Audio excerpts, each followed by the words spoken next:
दी छोड़ सतगुरु रामपाल जी परमेश्वर जी की जय हो। परमपिता परमेश्वर सारी सृष्टि के रचनहार कुल मालिक सतगुरु रामपाल जी भगवान के चरण कमल में साध संगति से जुड़े हुए हम सभी सत्सेवक भाई बहनों का अनंत कोटि दंडवत प्रणाम।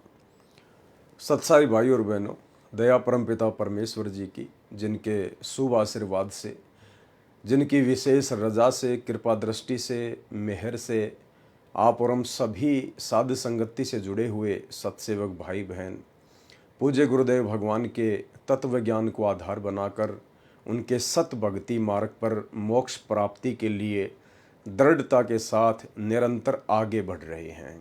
भाई और बहनों, भक्ति और भगवान पुस्तक के ऊपर वीडियो बनाने की श्रृंखला जारी है और बीच में 2 पुस्तकें और थी। शैतान बना भगवान, जो कि एक कृष्णदास नाम के गुरुद्रोही व्यक्ति के द्वारा प्रकाशित की गई थी। उसके ऊपर 2 वीडियो गुरुदेव भगवान ने बनवाए।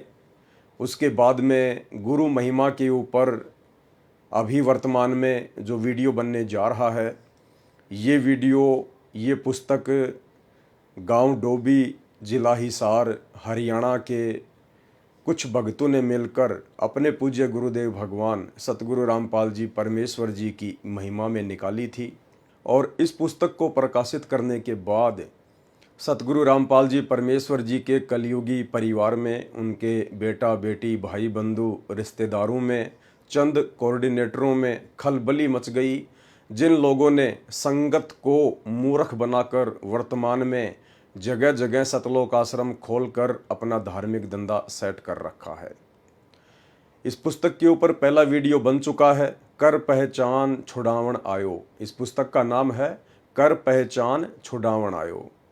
ये परमेश्वर की आत्माओं ने मिलकर उनकी महिमा में बनाई है। इस पुस्तक को पढ़ने के बाद सतलोक आश्रम मैनेजमेंट हरियाणा वालों में खलबली मच गई और उन्होंने आनन फानन में एक पीला पर्चा गांव डोबी, जिला हिसार, हरियाणा के 12-13 भक्तों के खिलाफ निकाल दिया गया कि आप लोगों ने ये पुस्तक क्यों निकाली है, और संगत को भड़का दिया गया कि ये पुस्तक संत रामपाल जी के विरोध में निकाली गई है।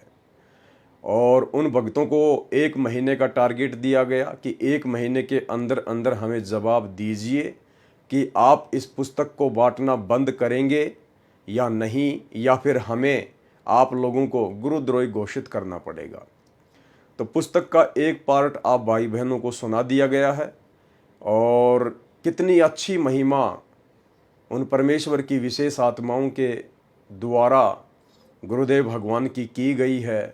भाई और बहनों, ये आपने देख लिया। यानी ये काल का भयंकर षड्यंत्र है, कलयुग की बिचली पीढ़ी है। हर प्रकार से काल भगत आत्माओं को तोड़ने का प्रयास करेगा। जो व्यक्ति गुरु महिमा करेगा, जो व्यक्ति गुरु को भगवान मानेगा, जो व्यक्ति ज्ञान को आधार बनाकर भक्ति करेगा, काल उसको हर प्रकार से परेशान करवाएगा। क्योंकि परमेश्वर जी की स्वयं की वाणी है कि जो मम संत सत शब्द दृढ़ावे, वाक्य संग सब राड बढ़ावे। परमेश्वर ने कहा था कि जो मेरा भगत, जो मेरा संत इस सत भक्ति के ऊपर लोगों को दृढ़ करेगा, उसके साथ जो काल के दूत होंगे, जो निकम्मी आत्माएं होंगी, वो उनके साथ अच्छे से पेश नहीं आएंगी। उनके साथ में राग द्वेष ईर्ष्या करेंगी, उनके साथ में मन मुटाव करेंगी। तो भाई और बहनों, सन 2014 के बाद का समय आप और हम भक्तों की परीक्षा का समय है और इस परीक्षा के समय में हम केवल अपने गुरुदेव भगवान के ज्ञान को आधार बनाकर ही सफल हो सकते हैं। गुरुदेव भगवान ने हमें जितने भी सत्संग दे दिए हैं, उन सत्संगों के आधार से इस वर्तमान समय में चलकर हम इस परमेश्वर की परीक्षा में सफलता प्राप्त कर सकते हैं। तो भाई और बहनों, ये पुस्तक आपके सामने है। आज हम इसके ऊपर दूसरा वीडियो बनाने जा रहे हैं और दास कल सतगुरु महिमा के अंतर्गत लाइव नहीं आ पाया था। रीज़न थोड़ी सी तबीयत ख़राब थी, सर्दी, खांसी, जुखाम, बुखार, जो कि सीजनल फीवर चल रहा है आजकल। तो मुझे भी बड़ा दुख है कि मैं परमेश्वर की महिमा नहीं कर सका। वैसे तो पिछले 3 दिन से ही दास घर पर ही था, क्योंकि दास ने 2 वीडियो एक्स्ट्रा बना रखे थे। इसलिए वो वीडियो परमात्मा ने लाइव चलवा दिए, अन्यथा हमें 3 दिन का रेस्ट लेना पड़ता। तो आज कुछ परमेश्वर जी के आशीर्वाद से तबीयत में जो है सुधार है। तो अब हम गुरुदेव भगवान की महिमा करेंगे। और आज भी गुरुदेव भगवान की महिमा ज़्यादा तो नहीं हो पाएगी क्योंकि तबीयत अभी भी उतनी स्वस्थ नहीं है। तो जितनी हो जाए उतनी ठीक है परमेश्वर जी के आशीर्वाद से। तो अब हम आगे की वीडियो पे चलते हैं। ये पुस्तक है कर पहचान छुड़ावन आयो, यानी पहचान करो अपने परमपिता परमेश्वर जी की, सर्व सृष्टि के रचनहार की, जिसने हमें मनुष्य जन्म दिया और मनुष्य जन्म देकर परमपिता परमेश्वर ने हमें अनमोल भक्ति बख्शी है। जो भक्ति 33 करोड़ देवी देवता ब्रह्मा विष्णु महेश इनके पास भी नहीं है और जिस भक्ति के बिना पूर्ण मोक्ष प्राप्त नहीं किया जा सकता है। तो उन भाई बहनों ने ये पुस्तक निकाली थी और ये उस पुस्तक का नाम है कर पहचान छुड़ावन आयो। और ये उन भगत भाई बहनों के नाम हैं जिनको गुरुद्रोही घोषित किया गया है सतलोक आश्रम मैनेजमेंट हरियाणा के द्वारा काल प्रेरणा से। ये नाम दास ने आपको पहले ही बता दिए थे। भगत संदीप दास, भगत ललित दास, भगत पंकज दास, भगत आशीष दास, भगत लखन दास, भगत अमित दास, भगत अजय दास, भगत करण दास दिल्ली, भगत शिवा दास फरीदाबाद, भगत गौरव दास भिवानी हरियाणा, भगत पुनीत दास, भगत रोहित दास उत्तराखंड, भगत आकाश दास हरियाणा। इन सब की सभी आश्रमों, सभी नामदान केंद्रों तथा सत्संग में नो एंट्री की जाती है। ये सब आपके गुरुजी के खिलाफ चल रहे हैं और गुरुजी के मिशन के विरोध में काम कर रहे हैं। इन्होंने अलग से ग्रुप बना लिए हैं, अलग से पुस्तक छपवा रहे हैं। ये सब 1 महीने में जवाब दें ऐसा क्यों कर रहे हैं, नहीं तो गुरुद्रोही घोषित किया जाएगा। ये है इनका मनमाना फरमान सतलोक आश्रम मैनेजमेंट हरियाणा का। तो गुरु महिमा के अंतर्गत हम इस पुस्तक के पेज नंबर 13 को पढ़ चुके हैं और 13 के बाद में हम पेज नंबर 14 पर चलेंगे। तो हम यहाँ से शुरू करेंगे। साधु आवत देख कर मन में करे मरोड़, सो तो होसी चूहड़ा बसे गांव की खोड़। साधु यहाँ पर पूर्ण संत को भी कहा जाता है। जैसे आज धरती पर वर्तमान में पूर्ण संत सच्चे सतगुरु रामपाल जी परमेश्वर जी हैं और साधु शब्द भगत के लिए भी यूज किया जाता है। जैसे आप जी बार बार कबीर परमेश्वर जी के शब्दों के लास्ट में सुनते हो, कहे कबीर सुनो भाई साधो, कहे कबीर सुनो भाई साधो। तो साधु शब्द भगत के लिए भी प्रयोग होता है और साधु शब्द उस पूर्ण परमेश्वर कबीर जी के लिए भी प्रयोग होता है, जब वही कबीर परमेश्वर सतलोक से अपने तेज पुंज के नूरी शरीर को हल्का करके सतगुरु रूप में, संत रूप में, साधु रूप में अपना तत्व ज्ञान देने के लिए धरती पर प्रकट होते हैं। तो कहते हैं ऐसे साधु या भक्तों को आता हुआ देखकर यदि कोई मन में मरोड़ करता है, घमंड करता है, सो तो होसी चूहड़ा, कहते हैं वो तो चूहा बनता है और बसे गांव की खोड़, फिर वो गांव के नजदीक बिल बनाकर रहता है। परंतु इस आधुनिक जगत में सच्चे साधु मिलना बहुत कठिन है। बहुत सारे पाखंडी भेष बनाकर भगत समाज को लूटते हैं तथा उनके टुकड़ों पर अपना जीवन यापन करते हैं। भाई और बहनों, यही स्थिति वर्तमान में सतलोक आश्रम मैनेजमेंट हरियाणा की है। ये आम भगत समाज की नज़र में कौन सा आम भगत समाज, जिनको अभी तक सतगुरु रामपाल जी परमेश्वर जी का ये तत्व ज्ञान अच्छे से समझ में नहीं आया है। उन भक्तों की नज़रों में सतगुरु रामपाल जी परमेश्वर जी का कलयुगी परिवार, उनके बेटा बेटी भाई बंधु रिश्तेदार, ये कोऑर्डिनेटर बहुत ही अच्छे सुपीरियर सीनियर भगत बने हुए हैं। परंतु भाई और बहनों, हम सबको पता है कि वर्तमान में सतलोक आश्रम मैनेजमेंट हरियाणा ने सन 2014 में सतगुरुदेव भगवान जब से अपने मिशन के तहत संगत में छटनी करने के लिए हिसार जेल में गए हैं, अपनी लीला कर रहे हैं, उसके बाद से उनके परिवार वालों ने काल प्रेरणा से जगह जगह सतलोक आश्रम खोलकर धर्म को धंधा बना लिया है और बेचारी भोली भाली नादान संगत के ज्योति पाठ और दान के पैसे पर हराम के टूक तोड़ रहे हैं। परंतु इस आधुनिक जगत में सच्चे साधु मिलना बहुत कठिन है। बहुत सारे पाखंडी भेष बनाकर भगत समाज को लूटते हैं तथा उनके टुकड़ों पर अपना जीवन यापन करते हैं। भाई और बहनों, एक चीज हमने यहाँ पर विशेष तौर पर ध्यान रखनी है। परमात्मा की वाणियों का कई प्रकार से अर्थ निकलता है, लेकिन हम किस संदर्भ में वीडियो बना रहे हैं, हमने केवल उसी संदर्भ में उनके अर्थ को समझना है। यहाँ पर नकली साधु संतों के लिए भी इसका अर्थ निकाला जा सकता है। लेकिन हम यथार्थ 13वें कबीर पंथ से जुड़े हुए हैं, और हमारे पंथ में कौन है वे लोग जो इस पंथ में गंदगी फैलाने का कुप्रयास कर रहे हैं, जो परमेश्वर की आत्माओं को भ्रमित करने का प्रयास कर रहे हैं। तो हमने केवल अपने भक्ति मार्ग के संदर्भ में, अपने आत्म कल्याण के संदर्भ में ही इन वाणियों का अर्थ निकाल के चलना है, तभी हम इनको समझ पाएंगे, हम सफल हो पाएंगे। क्योंकि अब हम सतगुरु रामपाल जी परमेश्वर जी की शरण में आ चुके हैं, और हम जितने भी नकली साधु संत महात्मा हैं, हम उन सब के ज्ञान अज्ञान पाखंड से परिचित हो चुके हैं। हम उनके बहकावे में नहीं आने वाले हैं। परंतु अब कौन है जो हमें बहका सकता है, कौन है जो हमें भक्ति से विचलित कर सकता है? अब हमें यदि कोई भक्ति से विचलित करेगा तो हमारे ही पंथ में घुसकर, हमारी तरह भगत बनकर हमें काल प्रेरणा से डगमग करेगा।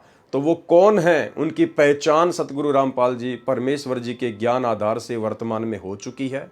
वो काल प्रेरणा से वर्तमान में जो कार्य कर रहे हैं, स्वयं सतगुरु रामपाल जी परमेश्वर जी का कलयुगी परिवार है, उनके बेटा बेटी भाई बंधु रिश्तेदार हैं, जो आज काल प्रेरणा से और गुरु को मानुष मानकर अपने धार्मिक धंधे के लिए अपने स्वार्थों में लिप्त होकर माया की जकड़ में बुरी तरह से फंसकर अपने भी कर्म फोड़ रहे हैं, और भगत समाज की भी दिन प्रतिदिन भक्ति विरुद्ध कर्म करवाकर मर्यादा तुड़वा रहे हैं। परंतु इस आधुनिक जगत में सच्चे साधु मिलना बहुत कठिन है। बहुत सारे पाखंडी भेष बनाकर भगत समाज को लूटते हैं तथा उनके टुकड़ों पर अपना जीवन यापन करते हैं। उन्हें भगवान और भक्ति से कोई मतलब नहीं है। सतलोक आश्रम मैनेजमेंट हरियाणा को, इन कोऑर्डिनेटरों को भक्ति और भगवान से कोई मतलब नहीं है, क्योंकि इनका मकसद केवल माया इकट्ठी करना है और मान बढ़ाई की भूख में अपने आप को संगत का सरदार समझना है। उन्हें भगवान और भक्ति से कोई मतलब नहीं होता है। वे चिकनी चुपड़ी बातों से भक्तों के सरल स्वभाव का आनंद उठाते हैं। साधु जन वाद विवाद में नहीं पड़ते और न ही किसी को कष्ट पहुंचाते हैं। उनका निजी कोई स्वार्थ नहीं होता है। साधु हमेशा परमार्थी होते हैं। साधु ऐसा चाहिए, दुखे दिखावे नाही, पान फूल छेड़े नहीं, बसे बगीचे माही। और साधु जन भक्ति के नाम पर आडंबर नहीं करते। वे तो परम तत्वों की भक्ति सूक्ष्म रूप में सहज मार्ग से किया करते हैं। वे इस प्रकार भक्ति करते हैं कि किसी को आभास भी नहीं होता कि वे भक्ति कर रहे हैं। श्वासों की माला पर हर पल परमात्मा का नाम लिया करते हैं और फूल पत्तियां तोड़कर किसी पूजा पाठ या आडंबर का हिस्सा नहीं बनते, नहीं ऐसी पूजा करने की प्रेरणा देते हैं। पान फूल छेड़े नहीं, बसे बगीची माही। फल प्रसाद व अन्य क्रिया तो सुमरन से बचने के लिए मन के किए गए खेल होते हैं, जिनमें ये मन हमेशा राजी रहता है। ठीक इसी प्रकार भाई और बहनों, वर्तमान में यही मन को खुश करने का खेल इन सतलोक आश्रमों में चल रहा है। भगत समाज वहाँ कोई सत्संग सुनने नहीं जाता है। भगत समाज वहाँ कोई भक्ति के लिए नहीं जाता है। भगत समाज वहाँ कोई साधु संगति के लिए नहीं जाता है। और ना ही गुरुदेव के कलयुगी परिवार के द्वारा इन लोगों को भक्ति का पाठ पढ़ाने के लिए बुलाया जाता है।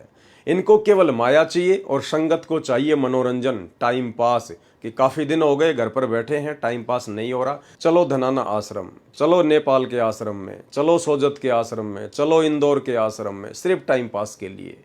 और वहाँ जाने के बाद में आप सबको पता है भाई और बहनों, भगत समाज इधर उधर दौड़ता रहता है, भागता रहता है, घर विद की बातें करते हैं, राजनीति की बातें करते हैं, रिश्तेदारियाँ जोड़ते हैं। जब उनसे मन ऊब जाता है, उसके बाद इन आश्रमों में लहर तारा तालाब बना दिए गए हैं, जहाँ एक कमल के फूल पर एक नंगे बच्चे को लिटा दिया गया है। वो पानी में घूमता रहता है नाव की तरह। भगत समाज देखकर बड़ा प्रसन्न होता है, सेल्फियाँ लेता है, फ़ोटो खींचता है। जब उससे मन भर जाता है तो थोड़ा और आगे चलते हैं। वहाँ पर एक गाय खड़ी कर दी गई है।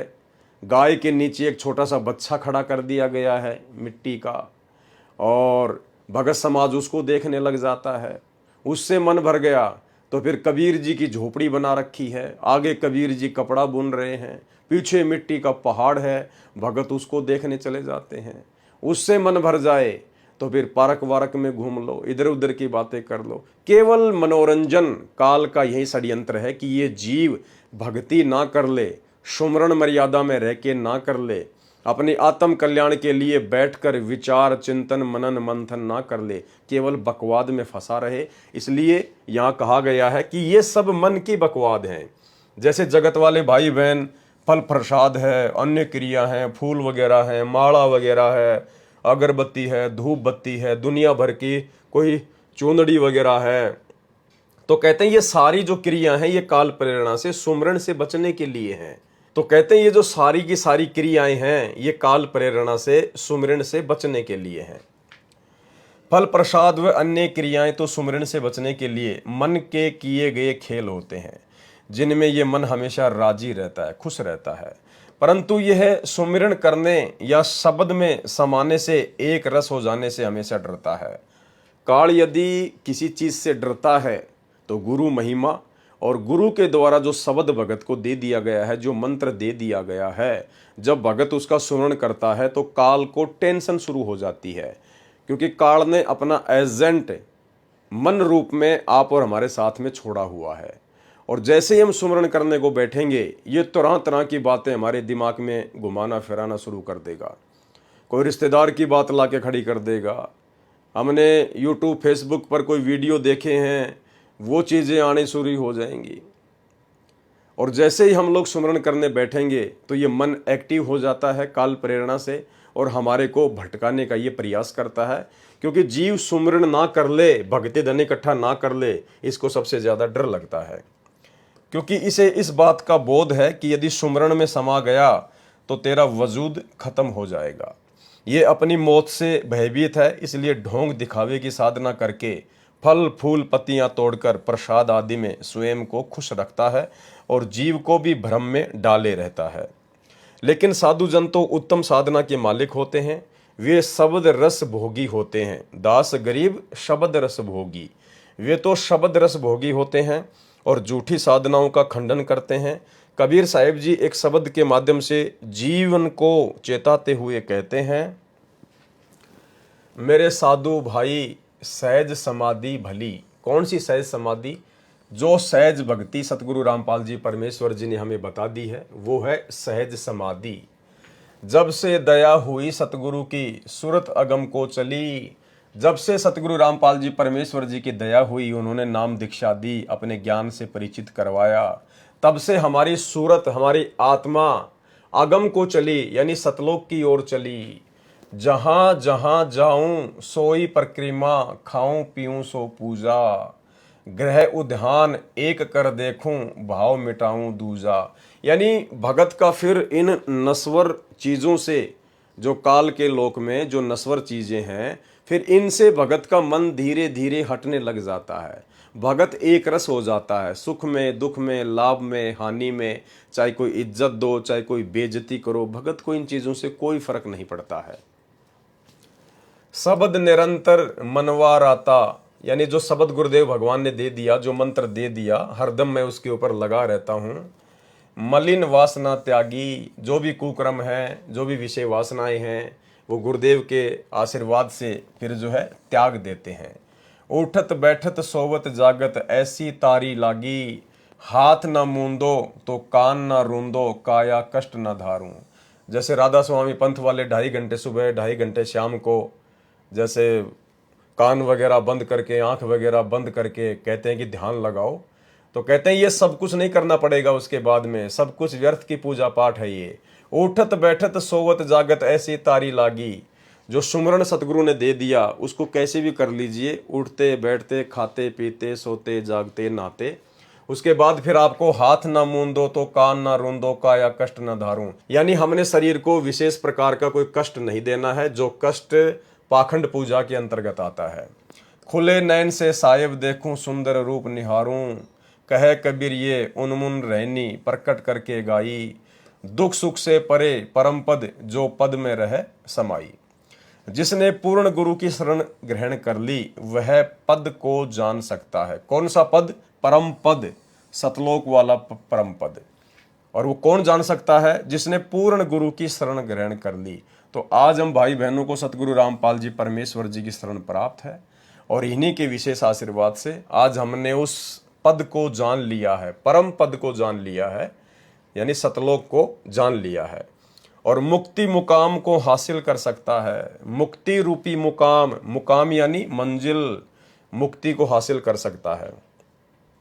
परंतु जिसे पूरा गुरु नहीं मिला और पूरा गुरु मिलने के उपरांत भी गुरु में सच्ची आस्था नहीं बनी, गुरु से सच्चा प्रेम नहीं हुआ, तो भी मनुष्य आध्यात्मिक लाभ से वंचित रहता है। कबीर साहिब जी कहते हैं, जैसी प्रीति कुटुंब में तैसी गुरु में होए, कहे कबीर उस दास का पल्ला पकड़े ना कोई। परमात्मा कहते हैं, जैसी आपकी प्रीति यानी आपकी लगन, आपका प्यार, आपका समर्पण आपके परिवार में, आपके बाल बच्चों में है, यदि ऐसा सतगुरु से हो जाए तो कहते हैं फिर आपका कोई पल्ला पकड़ने वाला नहीं। यहाँ पर पल्ला पकड़ना मतलब ये काल फिर आपको खींचेगा नहीं, अंतिम समय में आपका पैर खींचने वाला फिर कोई नहीं है। गुरुदेव भगवान कहते हैं कि नर संसारी लगन में दुख सहे करोड़ा और परमार्थ के कारण जितना सहे उतना थोड़ा। यानी एक इंसान अपने परिवार के भरण पोषण में करोड़ों प्रकार के दुख सहन करता है, दुनिया भर की चिंता टेंशन लेकर घूमता फिरता है, और कहते हैं यदि परमात्मा के मार्ग में संघर्ष करते हुए यदि आपको थोड़ा बहुत कोई कष्ट भी सहन करना पड़ जाए तो कहते हैं वो बहुत ही थोड़ा है, बहुत ही थोड़ा। नर संसारी लगन में दुख सह करोड़ा और परमार्थ के कारण जितना सहो उतना थोड़ा। अर्थात जो प्रीति हम माता पिता और बाल बच्चों में रखते हैं, ऐसी ही प्रीति यदि गुरु में हो जाए, ऐसा ही भाव यदि गुरु से हो जाए, तब आध्यात्मिक जीवन मिलता है और गुरु का पूर्ण प्रेम हासिल होता है। भाई और बहनों, किस प्रकार से अपने गुरु जी में भाव होने चाहिए, कितने भाव होने चाहिए, अपने सतगुरु को किस कदर अपने दिल में, अपनी रग रग में समा लेना चाहिए यदि मोक्ष प्राप्त करना है। तो गुरुदेव भगवान ने हमें नित्यानंद जी का उदाहरण देकर बताया कि जिस प्रकार से नित्यानंद जी ने, जो खाली स्वर्ग तक की साधना कर रहे थे, उनको सतलोक का भी ज्ञान नहीं था, लेकिन गुरुदेव भगवान कहते हैं कि भक्ति चाहे स्वर्ग तक की हो या चाहे सतलोक तक की हो, नियम सबके एक जैसे होते हैं। तो नित्यानंद जी ने किस प्रकार से अपने गुरुदेव भगवान को विशेष महत्व दिया, विशेष भाव से देखा, कहते हैं वही भाव हमने असली बेगमपुर यानी सतलोक में जाने के लिए अपने गुरुदेव भगवान के प्रति पैदा करने पड़ेंगे। सुनिए। शब्द से न सतगुरु की पहचानी, पाया अटल सुहाग रे, नित्यानंद महबूब गुमानी, प्रगट पूर्ण भाग रे, प्रगट पूर्ण भाग रे। देखो अपने गुरु के प्रति कितना लगाव दिखाया है। नित्यानंद के गुरु जी थे गुमानी दास वैष्णव। देखो बच्चों, खेल चाहे डिस्ट्रिक्ट स्तर का लेवल का है, चाहे राष्ट्रीय स्तर का, चाहे अंतरराष्ट्रीय स्तर का, उनके नियम एक जैसे होते, लेकिन लाभ न्यारा न्यारा। इसी प्रकार ये वैष्णव साधु थे, गुमानी दास थी, और ये गुरु पद पर, सही गुरु पद पर थे विष्णु जी के, क्योंकि सुखदेव ऋषि स्वर्ग से आकर इनको मिला था, इनको विष्णु जी का पाठ पढ़ाया, और हमारे को सतलोक से स्वयं परमात्मा हमारे गुरुदेव गरीबदास जी को मिले, उनको सतलोक का पाठ पढ़ाया। और वो परंपरा हमारे पास है, विष्णु वाली परंपरा नित्यानंद जी के पास थी। अब उसको इतना ही ज्ञान था, उसके ऊपर कुर्बान होगा, उस सत्र का लाभ उसने जरूर मिला होगा। तो अब हमारी आंख खुल गई कि इतना कुछ किया उस महापुरुष ने, और बात वही की वही रहेगी। अपनी किस्मत सराहो ही बात। गरीब सतगुरु के सजदा करूं, कर्म छुटाए कोट, जो ऐसे सतगुरु की निंदा करे यम तोड़ेंगे होठ। तो बच्चों क्या कहता है नित्यानंद जी, नित्यानंद महबूब गुमानी।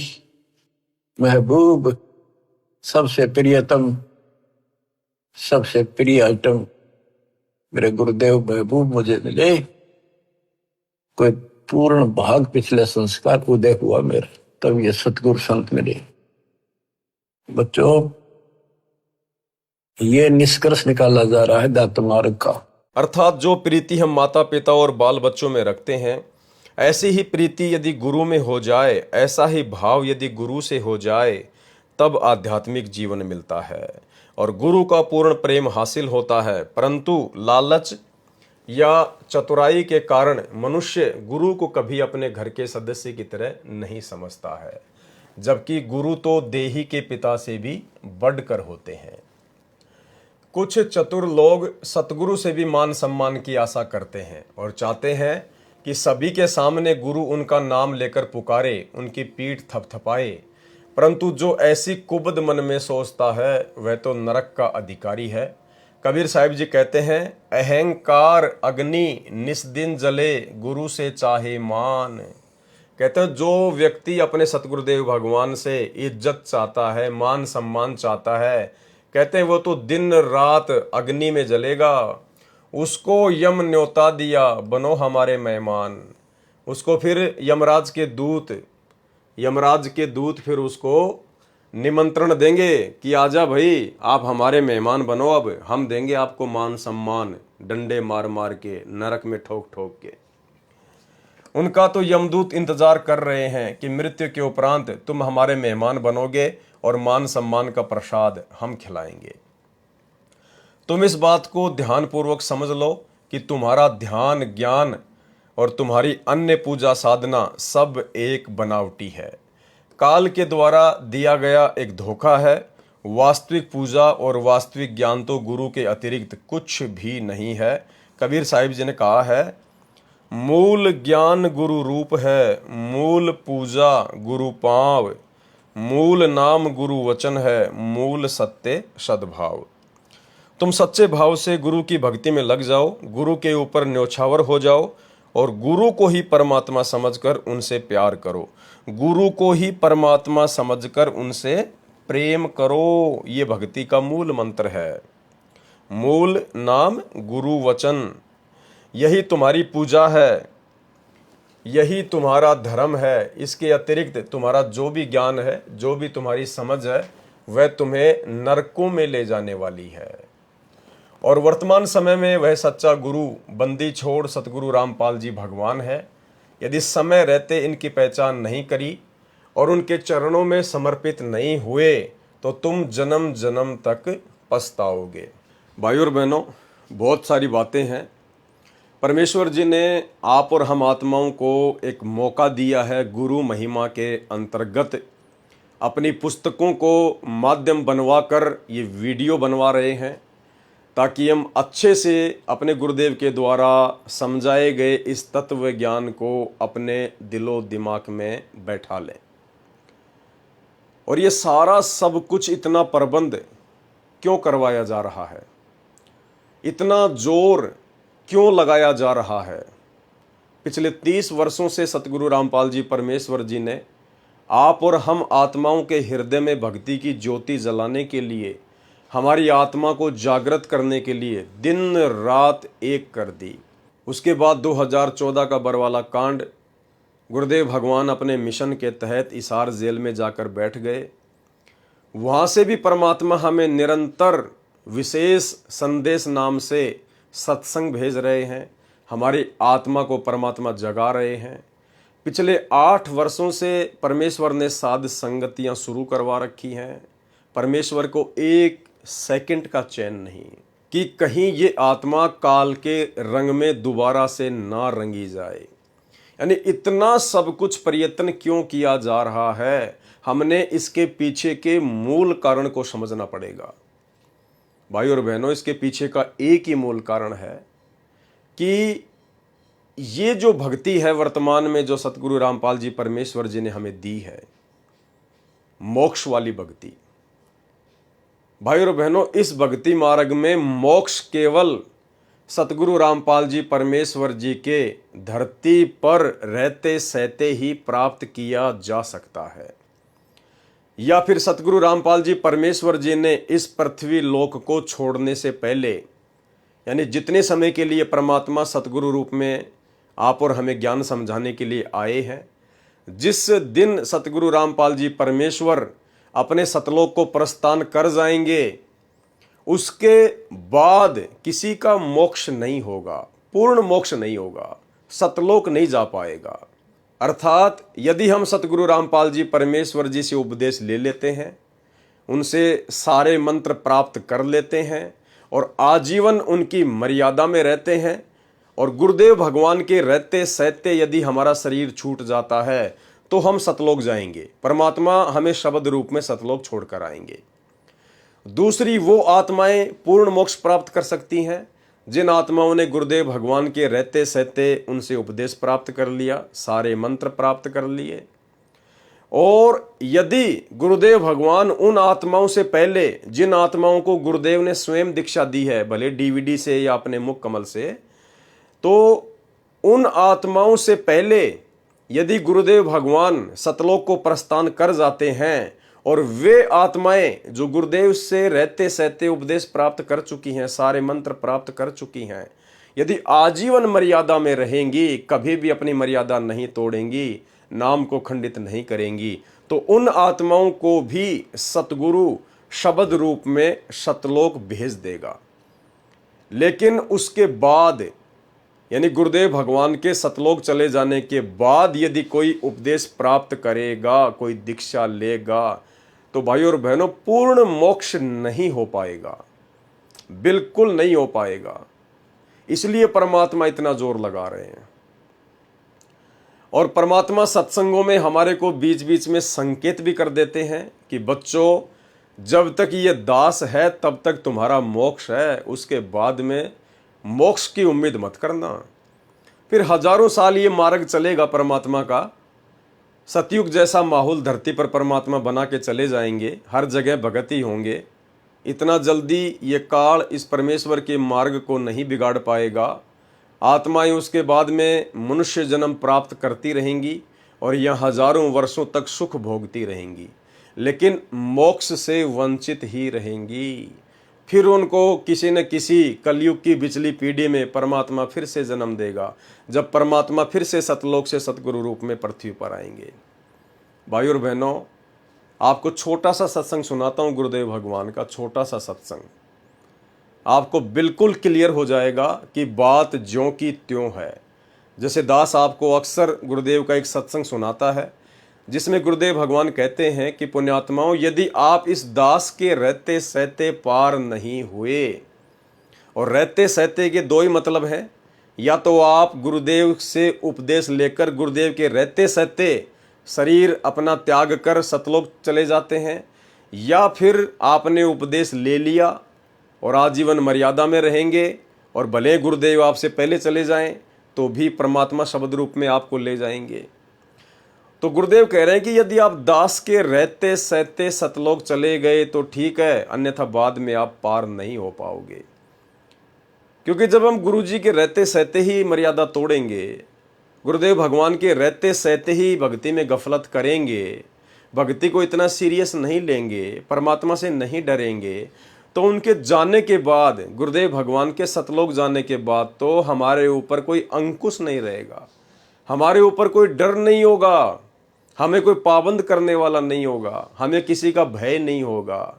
तो हम इस भक्ति को उस हिसाब से नहीं लेंगे जिस हिसाब से हम इस भक्ति को वर्तमान में गुरुदेव के रहते सहते ले सकते हैं। पहले छोटा सा सत्संग सुनिए, उसके बाद में फिर आपको एक विशेष सत्संग सुनाएंगे, जिसको सुनने के बाद में आप जी बिल्कुल क्लियर हो जाओगे कि भाई भक्ति करनी है तो ढंग से करो, सीरियस होकर करो, जिंदगी और मौत का सवाल बनाकर करो, अन्यथा फिर वही काल भगवान का षड्यंत्र। तो सबसे पहले सुनिए गुरुदेव भगवान का यह छोटा सा सत्संग, जिसमें गुरुदेव भगवान कह रहे हैं कि पुण्यात्माओं, यदि आप दास के रहते सहते पार नहीं हुए तो बाद में कैसे पार हो जाओगे, फिर तो आपके ऊपर कोई अंकुश ही नहीं रहेगा। सुनिए। चलो मान ले इब तो आपने सुख भी हो गया, रह भी गए, और कंटिन्यूस 5-6 जन्म आपके मनुष्य के भी हो जाएंगे इस कमाई थे वर्तमान के भक्ति से। और आगे श्रद्धा, क्योंकि आगे घटेगी जब दास यहाँ मौजूद है। अभी गलती करोगे तो आगे कौन से पार हो जाओगे तुम। अब तो हर तरह से मर्यादा आपको समझाता हूँ, ये बताता हूँ ये गलती मत करो, तुम्हें फाउल पॉइंट बताता हूँ कि ये गलत, ये पॉइंट फाउल है, तेरा नाम खंड हो गया। तो अब भी जब रह जाओगे तो फिर आगे कैसे पार होगे तुम। जब ये दास चला जाएगा सतलोक, फिर तुम पर अंकुश नहीं रहेगा, ज्ञान तो रहेगा, लेकिन कुछ ऐसी मर्यादा बन जाएंगी जो पुण्यात्मा बचपन से ही भक्ति अपने बच्चों को रंग में रंग देंगे, वो आने वाले समय में इतना जल्दी नहीं बिगड़ेंगे। और जो वर्तमान में बिगड़ जाएगा तो आगे गलती हुई पड़ी है उस तक। तो इसलिए इस समय को ज्यादा नहीं बढ़ाना आपने। तो भाई और बहनों, वीडियो आपने सुना, परमात्मा ने जो हकीकत थी वो इसमें बता दी है। अब क्यों कहा परमात्मा ने ये, इसके पीछे का रीजन अब ये अगला वीडियो है जो अभी तक आपने नहीं सुना है। इस अगले वीडियो में गुरुदेव भगवान स्पष्ट तौर पर कह रहे हैं, क्योंकि भाई और बहनों, परमात्मा कहते हैं कि शब्द सैन सतगुरु की पहचान है, वो पावे अटल सुहागरे। जो भगत अपने गुरुदेव के सत्संगों में छुपे हुए संकेतों को पहचानने लग जाएगा, वही भक्ति मार्ग पर दृढ़ होकर भक्ति कर सकता है, सीरियस होकर भक्ति कर सकता है। तो परमेश्वर ने ऐसा ही संकेत दे दिया, और हम इसको संकेत भी नहीं कह सकते, स्पष्ट तौर पर कह सकते हैं कि परमात्मा ने खुल्लम खुल्ला बोल दिया है। अब भाई जिसकी जितनी बुद्धि उतना ही समाए, उसका बुरा मत मानियो, बेचारा अधिक कहाँ से लाए। तो इस सत्संग में गुरुदेव भगवान कह रहे हैं कि ना तो ये सतभक्ति इस दास से पहले थी। इस दास से पहले का मतलब है परमात्मा तो पहले भी आए थे, सतयुग में भी आए थे, द्वापर, कलयुग और कलयुग की प्रथम पीढ़ी में भी आए थे, गरीबदास जी के रूप में भी आए थे। फिर गुरुदेव क्यों कह रहे हैं कि इस दास से पहले ये भक्ति नहीं थी। भक्ति तो थी, लेकिन उस समय ये मोक्ष का समय नहीं था। उस समय आत्माओं को सतलोक भेजने का प्राइम टाइम नहीं था। परमेश्वर ने पूर्ण मोक्ष प्राप्ति के लिए ये चौथा युग जो पिछली पीढ़ी है, इसी को परमात्मा सेलेक्ट करते हैं। तो आज से पहले परमात्मा ने वो मूल ज्ञान नहीं दिया था, वो मूल मंत्र जो शब्द है वो परमेश्वर ने आत्माओं को नहीं दिया था। ये केवल वर्तमान में पिछली पीढ़ी में देकर ही पार करना था। तो गुरुदेव भगवान कह रहे हैं कि ना ही तो ये सत भक्ति इस दास से पहले थी, और जब ये दास सतलोक चला जाएगा तो ये भक्ति समाप्त हो जाएगी। भाई और बहनों, ये कोई सामान्य शब्द नहीं है। अगर ये शब्द आपके समझ में आ गए तो आपका कलेजा फट जाएगा, कलेजा, कि भाई ये तो जिंदगी और मौत का सवाल है, ये कोई नॉर्मल समय नहीं चल रहा है। परमात्मा सतलोक से उतरा हुआ है, हम आत्माओं को लेने के लिए आया हुआ है, हमारा परम सौभाग्य है। अन्यथा ये ऋषि मुनि संत महात्मा सतयुग से लेकर द्वापर के अंत तक जंगलों में जा जाके तपस्या कर करके शरीर को गला गला के मर गए, उनको भगवान की छाया के दर्शन भी नहीं हुए। तो परमेश्वर कह रहे हैं कि इस दास के सतलोक जाने के बाद ये भक्ति समाप्त हो जाएगी। भाई और बहनों, जब तक गुरुदेव भगवान हैं तब तक भक्ति है, तब तक मोक्ष प्राप्त कर सकते हैं। अन्यथा ये ज्ञान, ये भक्ति, ये आरतियां, ये मार्ग तो कई हजार साल तक चलेगा परमात्मा का, लेकिन मोक्ष नहीं हो पाएगा। तो गुरुदेव भगवान कह रहे हैं कि इस दास से पहले ये भक्ति नहीं थी, और इस दास के जाने के बाद ये भक्ति समाप्त हो जाएगी। पहले सुनिए सत्संग। मात पिता मिल जावेंगे, मात पिता मिल जावेंगे, 1,84 माही, ये सतगुरु सेवा और ये भक्ति भाई फेर मिलन की नाही। इससे पहले नहीं थी यह भक्ति, और इस दास के बाद यह भक्ति समाप्त हो जाएगी। अब तो चलेगी कुछ वर्षों तक, फिर कलयुग तो बहुत लंबा चौड़ा विशेष है, उसमें ये नहीं रहेगी लास्ट में। भाई और बहनों, वीडियो आपने सुन लिया। हाथ कंगन को आरसी क्या, पढ़े लिखे को फारसी क्या। अब इसके उल्टे सीधे अर्थ निकालने वाले निकालते रहेंगे। कुछ लोग कहेंगे भाई गुरुजी कह रहे हैं कि भाई चलेगी, हजारों साल चलेगी, हजारों साल चलेगी। हजारों साल तक भक्ति चलेगी, हजारों साल तक परमात्मा का मार्ग चलेगा, लेकिन उन हजारों वर्षों में पूर्ण मोक्ष प्राप्त किसी को नहीं हो पाएगा। भाई परमात्मा के चले जाने के बाद भक्ति समाप्त हो जाएगी, इसका मतलब क्या है? अरे परमात्मा कोई मरता है क्या जो परमात्मा के जाने के बाद भक्ति समाप्त हो जाएगी? भाई परमात्मा के चले जाने का मतलब क्या है कि शरीर रूप में जो परमेश्वर सतलोक से आए हुए हैं हमें भक्ति देने के लिए, जब परमात्मा इस संत रूप को छोड़कर त्याग कर या सशरीर जैसे भी हैं धरती से चले जाएंगे, उसके बाद में फिर मोक्ष प्राप्ति की उम्मीद मत करना। ये मार्ग तो चलेगा परमात्मा का, हजारों साल चलेगा, परमात्मा ऐसा माहौल बना के चले जाएंगे, लेकिन फिर मोक्ष प्राप्त नहीं हो पाएगा भाई और बहनों। अन्यथा परमात्मा को धरती पर आने की जरूरत क्या थी? ये काम तो परमात्मा सतलोक में बैठा बैठा भी कर सकता है, क्योंकि समर्थ तो उसी को कहते हैं जो कुछ भी कर दे, कहीं से भी कर दे। तो भाई जिस प्रकार परमात्मा ने सतलोक में बैठे बैठे हम असंख्य आत्माओं को इस काल की जेल में भेज दिया, तो क्या वो परमात्मा सतलोक में बैठा बैठा हम आत्माओं को आज वापस सतलोक में नहीं ले सकता था? क्यों आना पड़ा परमात्मा को? क्योंकि परमेश्वर स्वयं आकर ही आत्माओं को लेकर जाते हैं। इसलिए भाई और बहनों, ये परमात्मा तो हमेशा रहता है, ये तो सदा ही रहता है। फिर कलयुग के एंड में भी भक्ति समाप्त क्यों होगी? अगर कोई ये कहे कि भाई ये तो कलयुग के एंड में समाप्त होगी, तो कलयुग के एंड में भक्ति समाप्त क्यों होगी? क्या कलयुग के एंड में ये परमात्मा क्या मर जाता है क्या? क्या परमात्मा का नाश हो जाता है कलयुग के एंड में? तो भाई संकेतों को समझो। परमात्मा ने स्पष्ट कह दिया है कि ना ये भक्ति दास से पहले थी और ना ये भक्ति दास के जाने के बाद रहेगी।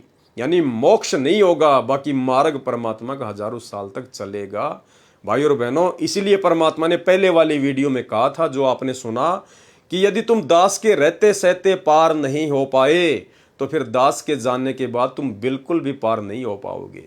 भाई जब गुरुदेव भगवान के परिवार ने उनके रहते सहते भक्ति मार्ग में इतना आडंबर और इतना पाखंड फैला दिया है काल प्रेरणा से, जैसे भक्तों से राजनीति करवाना, राजनेताओं का समर्थन करवाना, राजनेताओं की रैलियों में बसें भर भर के भक्तों को लेके जाना, गुंडों की सीबीआई जांच का समर्थन कर देना, गुंडों की सीबीआई जांच के समर्थन में भगत लोग रैलियां निकाल रहे हैं, उन गुंडों की सीबीआई जांच के लिए भक्तों के दान का 5-5 लाख रुपया चंदे के रूप में दिया जा रहा है, आरक्षणों में भगत समाज को बैठाया जा रहा है, अन्य दुनिया भर के आडंबर, कहीं पे कोई स्टेडियम खोल रहे हैं, कहीं एम्बुलेंस चला रहे हैं, कहीं बसें चला रहे हैं, कहीं अपने धार्मिक धंधे को चलाने के लिए गांव वालों के लिए रोडें बनाई जा रही है। भाई जब गुरुदेव भगवान के रहते सहते इस काल का प्रभाव इतना जबरदस्त तरीके से भगत समाज पर है, तो जब गुरुदेव यहाँ से चले जाएंगे तो तुम मोक्ष प्राप्ति की उम्मीद कर रहे हो क्या? सौपन भी मत लेना, सौपन भी। इसलिए परमात्मा कहते हैं कि ये गोल्डन चांस है, थोड़े से समय का गोल्डन चांस है।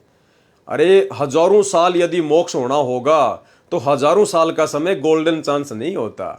गोल्डन चांस होता है थोड़ा सा समय, और जिस समय ये गोल्डन चांस आता है, कलयुग की बिचली पीढ़ी आती है, उस समय ये काल भाई और बहनों हमारे अंदर ये कुबद रूपी खुजली चला देता है। एक सत्संग में गुरुदेव भगवान ने बताया कि एक अंधा व्यक्ति गलती से एक स्टेडियम के अंदर घुस गया। अब स्टेडियम बिल्कुल गोलाई में, दीवार, बहुत लंबा चौड़ा क्षेत्र, और बाहर निकलने का केवल एक छोटा सा रास्ता, 3x6 का गेट, जैसे आप और हमारे घरों में होता है। अब उसने आवाज़ लगाई, लेकिन सुनने वाला कोई नहीं था। तो अंधे ने दिमाग लगाया कि मैं दीवार के सहारे चलता हूँ, हाथ लगा के, आंखों से तो देख नहीं सकता, तो हाथ लगा के दीवार के साथ साथ चलता हूँ, कहीं न कहीं तो दरवाज़ा आएगा। उसने ऐसा ही किया, दीवार से हाथ लगाया और दीवार से हाथ को रगड़ते हुए यूं धीरे धीरे चलने लगा। आधा घंटा हो गया उसको चलते चलते चलते चलते। दरवाज़ा एक ही था, और भाई और बहनों जैसे ही वो दरवाज़ा आया, उसी समय उसकी खोपड़ी में खुजली शुरू हो गई, खुजली। तो उसने दीवार से हाथ हटाया और चलते चलते यूं खुजली करनी शुरू कर दी, और जैसे 2.5-3 फुट आगे निकला, तुरंत उसने वापस दीवार के हाथ लगाया और फिर चलता रहा, फिर चलता रहा आधे घंटे। तो भाई और बहनों जब जब वो दरवाज़ा आता तब तक उसके खोपड़े में खुजली शुरू हो जाती। और फिर उसको लंबा चक्कर काटना पड़ता। तो ठीक इसी प्रकार भाई और बहनों, ये जो 21 ब्रह्मांड है काल का, ये परमात्मा ने बताया एक स्टेडियम समझ लो, स्टेडियम। तुम हो जीवात्मा, तुम हो अंधे, और यहां से निकलने का केवल एक ही रास्ता है, सतगुरु की मर्यादित भक्ति। और जब ये बिचली पीढ़ी का ये प्राइम टाइम आता है मोक्ष का, उस समय ये काल तुम्हारे अंदर खुजली चला देता है इन बकवादों की। कभी राजनीति करना, गुंडों की सीबीआई जांच करवाना, आरक्षणबाजी करना, रिश्तेदारियां निभाना, रक्तदान, दे दान, दुनिया के लिए स्टेडियम बनवा देना, लोगों की चापलूसी करना, गुरु के ज्ञान के विरुद्ध होकर सारे काम करना, ज्ञान को आधार ना बनाना, देखा देखी में चलना, अपने गुरु से ज्यादा अपने गुरुजी के बेटा बेटी भाई बंधु रिश्तेदार कोऑर्डिनेटरों के ऊपर आंख बंद करके विश्वास करना, ये है वो खुजली जो वर्तमान में उस काल ने संगत में चला रखी है। तो भाई और बहनों, समझो परमेश्वर के मार्ग को, परमेश्वर के ज्ञान को। ये थोड़ा सा समय है, थोड़ा सा समय। जब तक सतगुरु रामपाल जी परमेश्वर जी के पावन चरण कमल धरती पर हैं, तब तक समझो यहां से पूर्ण मोक्ष प्राप्त करने का सुनहरा अवसर है। उसके बाद में कुछ भी नहीं है। उसके बाद तो जैसी आपने भक्ति की है, जितना आपने भक्ति धन इकट्ठा किया है, परमात्मा सतयुग जैसा माहौल पृथ्वी पर तैयार कर देगा। खाओ पियो मौज करो, भक्ति करो और मनुष्य जन्म प्राप्त करो, और फिर ऊपर के लोकों में जाओ, फिर सुरग में, महासुरग में, फिर राजा बनो, इंद्र बनो, फिर पृथ्वी पे आकर चक्रवर्ती राजा बनो। फिर वही चक्कर, स्टेडियम वाला चक्कर चल जाएगा पूरा, बार बार बार बार बार बार बार बार। तो भाई और बहनों, आप जितने भी साथ संगति से जुड़े हुए भाई बहन हैं, ये आप विशेष तौर पर समझ लेना कि ये जो सत्संग है गुरुदेव भगवान के जो आपको सुनाए जा रहे हैं, ये केवल आप ही की बुद्धि स्वीकार कर रही है। इन सत्संगों को अन्य लोगों की बुद्धि स्वीकार नहीं करेगी। दुनिया वाले तो गुरु जी को परमात्मा मानते ही नहीं, वो तो इनको एक संत भी नहीं मानते। और जो सतलोक आश्रमों से जुड़े हुए भाई बहन हैं, उनकी बुद्धि अभी खुल नहीं रही। एक दो बेचारा कोई ऐसा है जिसको परमात्मा दया करते हैं तो वो सुनता है, और साथ संगति में आने की सोचता है तो उसको उनके कोऑर्डिनेटरों के द्वारा डरा दिया जाता है, धमका दिया जाता है। तो भाई और बहनों, ये विशेष दया, ये विशेष मेहर सतगुरु रामपाल जी परमेश्वर जी ने आप और हम साथ संगति वाले भाई बहनों के ऊपर बख्शी है। और गुरुदेव भगवान के इन अमृत वचनों को गांठ बांध लो। ये परम सत्य वचन है परमात्मा के। ये वीडियो एक बार फिर से सुन लो, जिसमें गुरुदेव कह रहे हैं कि इस दास से पहले भक्ति नहीं थी और इस दास के बाद ये भक्ति समाप्त हो जाएगी। समाप्त का मतलब मार्ग चलेगा, लेकिन वो मोक्ष का जो दरवाजा है वो बंद हो जाएगा। फिर वो मोक्ष का दरवाजा उसी समय खुलेगा जब ये कलयुग की बिचली पीढ़ी आएगी, और जिस समय यही परमात्मा पुनः सतगुरु रामपाल जी परमेश्वर जी के चोले में धरती पर पुनः प्रकट होंगे। उससे पहले फिर मौका नहीं है। सुनिए सत्संग। मात पिता मिल जाएंगे, मात पिता मिल जाएंगे, 184 माही, ये सतगुरु सेवा और ये भक्ति भाई फेर मिलन की नाही। इससे पहले नहीं थी यह भक्ति, और इस दास के बाद यह भक्ति समाप्त हो जाएगी। अब तो चलेगी कुछ वर्षों तक, फिर कलयुग तो बहुत लंबा चौड़ा विशेष है, उसमें ये नहीं रहेगी लास्ट में। वर्तमान समय में वह सच्चा गुरु बंदी छोड़ सतगुरु रामपाल जी भगवान है। यदि समय रहते इनकी पहचान नहीं करी और उनके चरणों में समर्पित नहीं हुए तो तुम जन्म जन्म तक पछताओगे। धिक्कार है इस मानव समाज के ऊपर जिसने आज के समय में वक्त गुरु बंदी छोड़ सतगुरु रामपाल जी भगवान को नहीं पहचाना, उनका निरादर किया, उनके बारे में झूठी अफवाहें फैलाई और निर्दोष संत को सालों तक जेल में यातना दी। ये हैं वो भगत जिन्होंने गुरु महिमा के अंतर्गत ये पुस्तक लिखी है, और उन भगतों को गुरुद्रोही घोषित कर दिया गया है सतलोक आश्रम मैनेजमेंट हरियाणा के द्वारा। तो भगत जी जो प्रत्येक बात लिख रहे हैं वो परमेश्वर के तत्व ज्ञान के आधार पर लिख रहे हैं। क्या कहा भगत जी ने कि जब गुरु आता है धरती पर तो दुनिया उस वक्त गुरु को नहीं पहचान पाती, उस प्रेजेंट गुरु को नहीं पहचान पाती है, उसके अलावा किसी अन्य को भगवान मान के पूजती रहती है।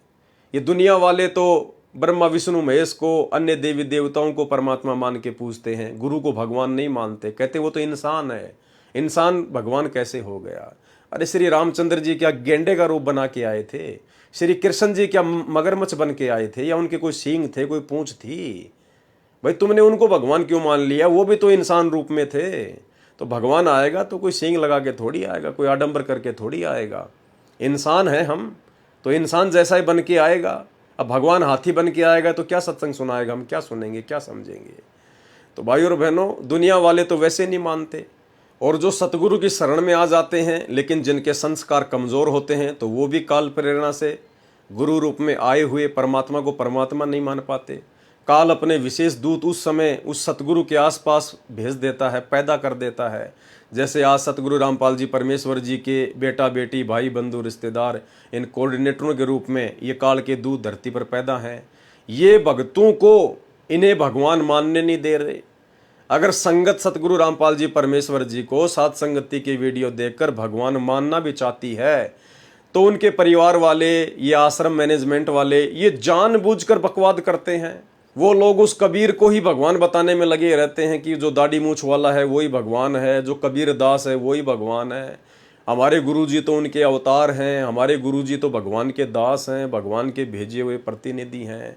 अगर कोई भगत आत्मा गुरु को भगवान मानना भी चाहे तो फिर वो काल के एजेंट बीच में रोड़ा पैदा करते हैं।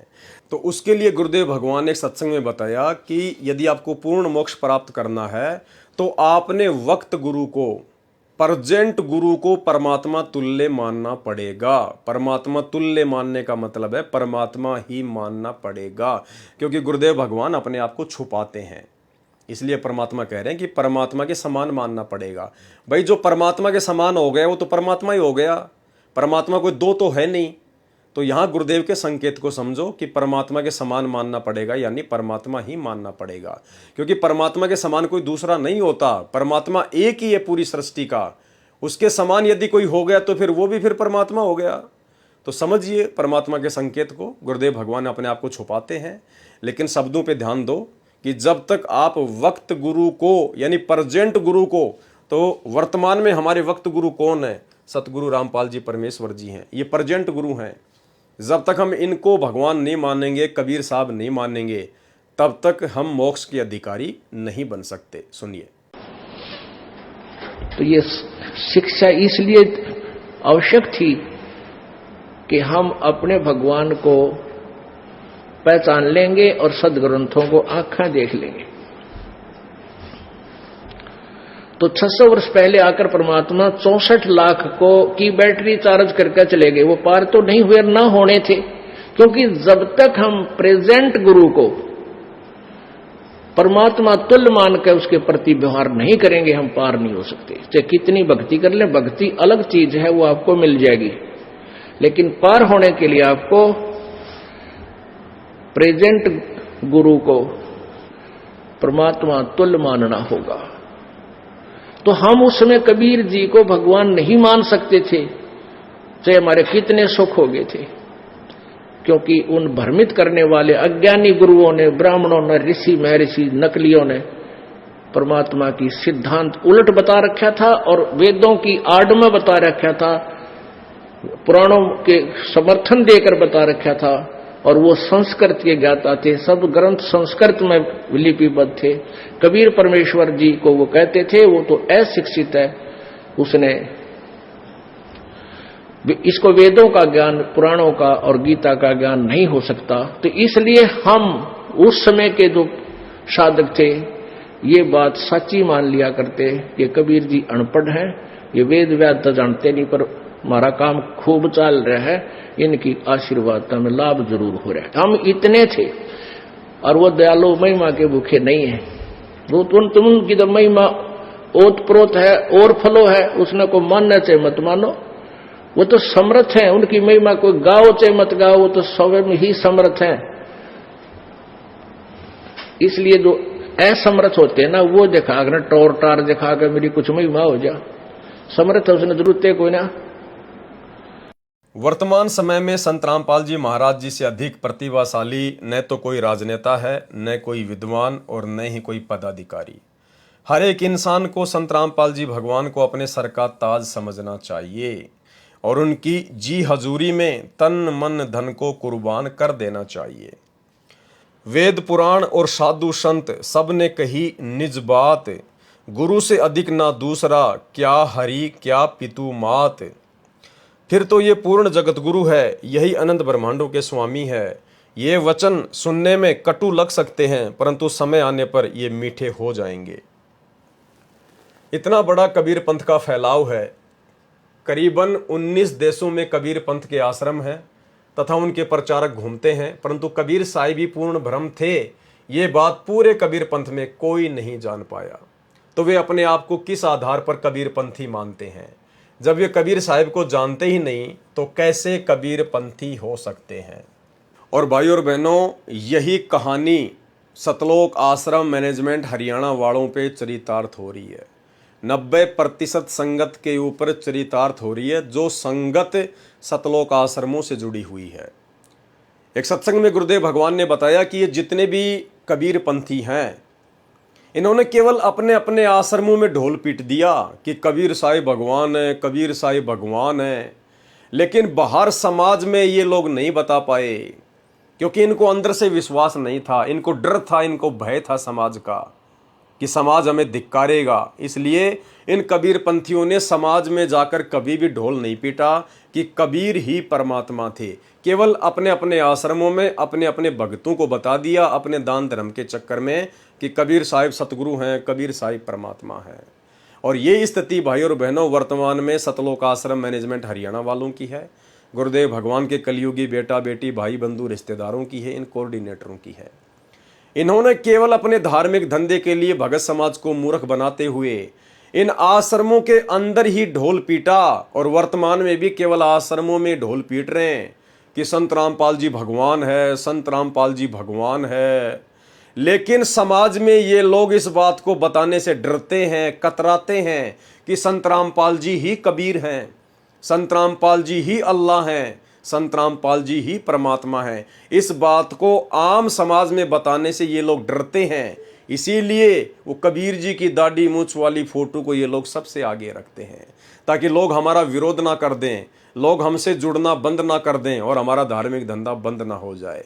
सुनिए गुरुदेव भगवान का ये छोटा सा सत्संग, जिसमें परमात्मा कह रहे हैं कि केवल आश्रमों में ढोल पीट सकते हैं ये कबीर पंथी, लेकिन बाहर समाज में ये बताने की इनकी हिम्मत नहीं पड़ी कि कबीर ही भगवान है। ठीक इसी प्रकार सतलोक आश्रमों के अंदर ही केवल हमारे भगत भाई बहन ढोल पीट सकते हैं कि संत रामपाल जी भगवान है, संत रामपाल जी भगवान है, लेकिन बाहर समाज में ये दाढ़ी मूंछ वाले कबीर को ही भगवान बताते हैं। सुनिए, हमारे कबीर पंथियों को भी ज्ञान नहीं है पूर्ण, सत्कर मान लेना, क्योंकि हिम्मत नहीं हुई उन लोगों की, उन महापुरुषों की, कि समाज में डंका मार दें कि हमारे कबीर साहब पूर्ण परमात्मा है। अपने अपने आश्रम में तो ढोल पीट दिए, क्योंकि वहां तो वही भगत जन जाते हैं जो कबीर पंथी हैं। उनको जैसे कहोगे वैसे ही मान लेते हैं, क्योंकि उनको शास्त्रों का ज्ञान इन्हें भी नहीं ना होने के कारण ये घबरा जाते हैं कि कहीं समाज ये ना कहे कि तुम राम और कृष्ण को छोटा क्यों बता रहे हो। हम छोटा बता ही नहीं रहे, ये तो गीता बता रही है, महाभारत बता रही है, विष्णु पुराण बता रहा है, वही हम सुना रहे हैं। फिर कोई आदमी ऐसा नहीं है जो वैसे ही अपने आप ही कोई सिर फड़वा हुआ, नहीं। हर इंसान बुद्धिजीवी है और शास्त्र ही आधार है। हर संत, हर परमात्मा के गुणगान गाने का एक मीडिया वही बना है। तो भाई और बहनों, सतगुरु रामपाल जी परमेश्वर ही कबीर परमात्मा है, रियल भगवान है। ये ढोल पीटने की जिम्मेदारी परमात्मा ने हम सत्सेवकों को दी है। ये विशेष सेवा परमात्मा ने हम सत्सेवकों के ऊपर बख्शी है, और हम खुलकर दिन रात गुरु महिमा के अंतर्गत पिछले 8 वर्षों से डंके की चोट पर कह रहे हैं कि संत रामपाल जी ही परमात्मा है। और उसका प्रमाण हमने वो कबीर जी की दाढ़ी मूंछ वाली जो नकली फोटो है, उसको हजारों की संख्या में सत्सेवक भाई बहनों ने फाड़ फाड़ के सोशल मीडिया पर वीडियो बना बना के डाले हैं कि ये तो मुर्दा फोटो है, ये तो नकली कबीर है, असली कबीर तो सतगुरु रामपाल जी परमेश्वर जी हैं। तो ये विशेष सेवा परमेश्वर ने हम सत्सेवकों को बख्शी। आज कबीर साहिब के वचनों के अनुसार वे खुद ही चलकर आए हैं। यानी 650 साल पहले कबीर जी ने धर्मदास जी से कबीर सागर में लिखवा दिया था कि भाई धर्मदास, जब कलयुग की पिछली पीढ़ी आएगी, 12वां पंथ गरीबदास जी का चल चुका होगा, तब उसके अंत में मैं खुद ही 12वें पंथ में जाऊंगा। 12वें पंथ हम ही चलावें, हम ही यानी कबीर जी, 12वें पंथ में हम ही चल आवें, सब पंथों को मिटाकर एक पंथ चलावें। और दूसरी तरफ परमात्मा ने काल के सामने, क्योंकि काल के सामने परमात्मा जोगजीत रूप में थे, इसलिए परमात्मा ने काल के सामने थोड़ा सा भेद रखा था कि मेरा भगत जाएगा, मेरा अंश जाएगा, मेरा दास जाएगा। और उसके बाद परमात्मा ने स्पष्ट भी कर दिया था कि काल के सामने यदि परमात्मा खुल के कह दे कि मैं जाऊंगा तो उसका कलेजा फट जाता।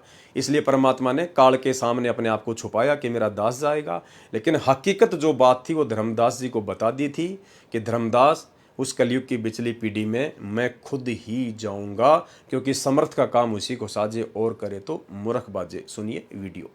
तो उस बार में पंथ में मैं आऊंगा स्वयं, और फिर सभी पंथों को खत्म करके एक पंथ बनाऊंगा, और सारी सृष्टि मेरा ही नाम लेगी। तेरे 42 वंश क्या सारी सृष्टि न पार करूंगा धर्मदास, इन 42 की तो चिंता छोड़ तू।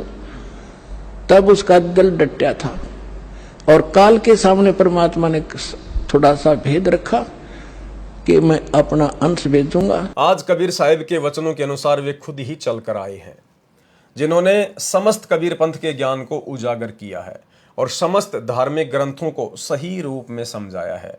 वेद, शास्त्र और अन्य ग्रंथों को आम जनता सदियों से पढ़ती आ रही है, लेकिन किसी ने भी उनका सही अर्थ नहीं समझा।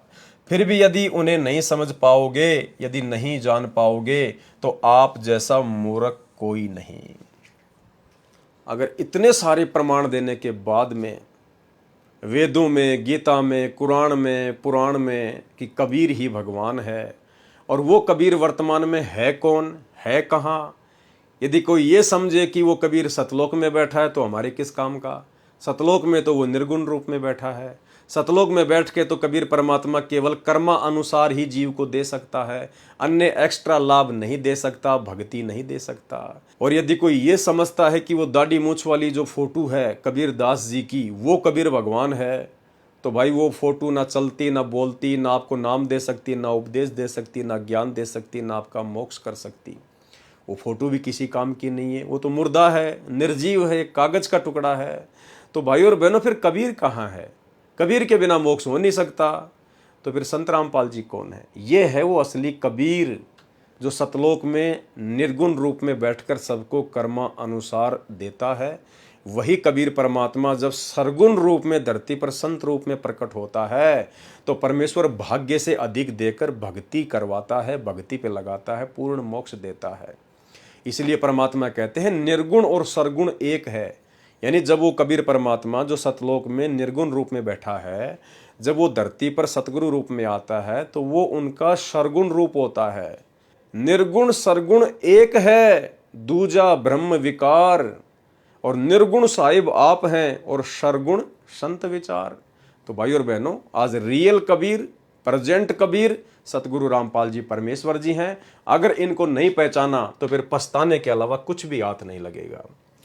फिर भी यदि उन्हें नहीं समझ पाओगे, यदि नहीं जान पाओगे, तो आप जैसा मूर्ख कोई नहीं। अपने झूठे अभिमान के वश ये मानव समाज बंदी छोड़ सतगुरु रामपाल जी भगवान के चरणों में झुकने से डरता है। आपका अभिमान तो वैसे भी टूट ही जाना है, परंतु अगर आप इस मौके को चूक गए तो आपको जीवन भर पछताना पड़ेगा। कौन सा मौका? सतगुरु रामपाल जी परमेश्वर जी के रहते सहते यदि आप उनकी शरण में ना आए, और यदि शरण में आकर भी आप उनको ना पहचान पाए और उस भाव से आपने भक्ति नहीं की, तो भी आप ये मौका मोक्ष वाला चूक जाओगे। परंतु अगर आप इस मौके को चूक गए तो आपको जीवन भर पछताना पड़ेगा। मेरे वचन आपको कड़वे लग सकते हैं, लेकिन इस सत्य को समझने का विवेक केवल ज्ञान युक्त प्राणी ही कर सकते हैं। कबीर साहिब जी ने कहा है, कबीर लहर समुद्र की मोती बिखरे आए, बुगला परख न जाने हंसा चुग चुग खाए। क्योंकि परम हंस को तो केवल हंस ही समझ सकता है, भगवान को केवल भगत ही समझ सकता है। बाकी हंस या भगत के रूप में जो बगुले होंगे, जो अध कचरा होगा, वो अपने गुरुदेव भगवान को नहीं समझ पाएगा और ना ही कबीर परमात्मा के रूप में उनको स्वीकार कर पाएगा। बंदी छोड़ सतगुरु रामपाल जी भगवान को कोई महिमा की भूख नहीं है, भूख तो हमें है। हम जन्मों जन्मों से प्यासे हैं, हमने वह परमानंद का अमृत नहीं पिया, और वह अमृत बंदी छोड़ सतगुरु रामपाल जी भगवान के अतिरिक्त कोई नहीं पिला सकता। वह अमृत गगन गुफा में छुपा हुआ है। वर्तमान में जिसका भेद सिर्फ सतगुरु रामपाल जी भगवान ही जानते हैं, उस अमृत के विषय में गोरखनाथ जी ने कहा है, भंवर गुफा पर औंदा कुआ तहां अमृत का वासा, सुगरा होवे भर भर पीवे नुगरा जावे प्यासा। नुगरा यानी जिसने गुरु नहीं बनाया, गुरु बनाया तो नकली बनाया, अगर गुरु असली बनाया तो फिर गुरु को समझ नहीं पाया। कहते हैं वो नुगरा व्यक्ति उस अमृत पान का आनंद नहीं उठा पाएगा। सुगरा यानी जिसने सतगुरु बना लिया और सतगुरु को कबीर परमात्मा के रूप में जान लिया, कहते हैं वही उस अमृत का पान कर सकता है। जो किसी और को भी गुरु बनाए हुए हैं, वह भी वर्तमान में नुगरों की तरह ही प्यासे रह जाएंगे। तुम किसी परिवार या किसी के मित्र के कहने से शर्म मानते हो और बंदी छोड़ सतगुरु रामपाल जी भगवान की शरण ग्रहण नहीं करते हो, तो तुम अपनी आत्मा के दुश्मन हो। ये लोग तो इस जन्म में मिले हैं और मृत्यु के बाद नहीं मिल पाएंगे। फिर किस मुंह से इन लोगों के शर्म मान रहे हो? क्यों नहीं उस आत्मा के पिता के सामने झुक जाते? परमात्मा कहते हैं, लोक लाज ना कीजिए, निर्भय हो रहिए, और जय मन चावे राम को तो दासा तन धरिए। फिर गुरुदेव भगवान कहते हैं कि कुल करने के कारणे हंसा गया बिगोय। हंसा यानी भगत, बिगोय यानी रह गया, पीछे रह गया, डूब गया। कुल करने के कारणे, समाज की लोकलाज में आकर, कुल करनी के कारण हंसा गया बिगोय। भाई फिर यो कुल के कर लेगा जब तू चार पाया का होए।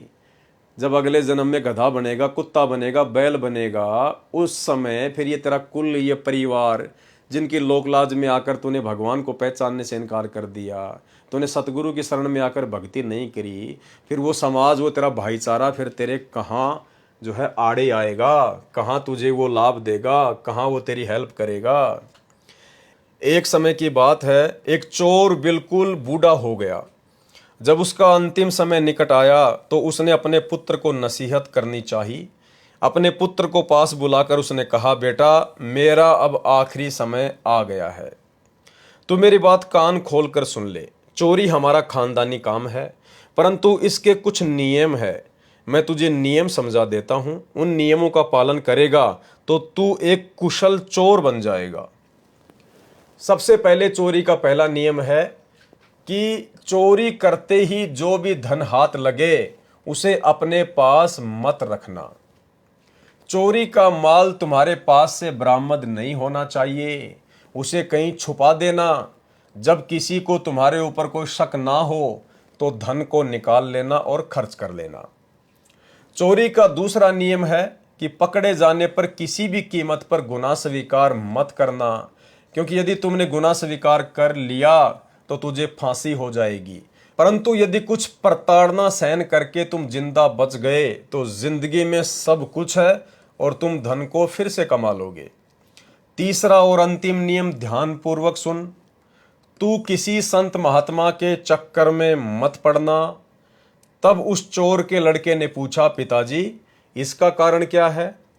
चोर ने मन में सोचा कि यदि ये संत महात्मा के चक्कर में पड़ गया तो ये सुधर जाएगा और चोरी छोड़ देगा, और चोरी से ही पालन पोषण होता है, हमारा खानदानी काम है, ये भूखा मर जाएगा।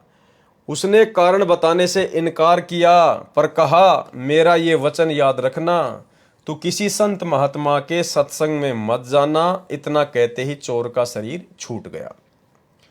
लड़के ने अपने पिता का क्रियाक्रम करने के उपरांत ये मन में विचार किया कि छोटी मोटी चोरी करने से भला क्या लाभ, क्यों नहीं राजा के महल में सेंध लगाई जाए।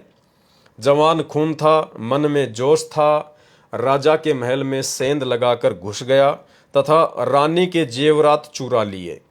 जब सुरंग से भागने लगा तो किसी सिपाही ने देख लिया। दो सिपाही उसके पीछे लग गए। वह डर के मारे भागता रहा, पीछे देखता रहा कि राजा के सिपाही उसके पीछे ही आ रहे हैं।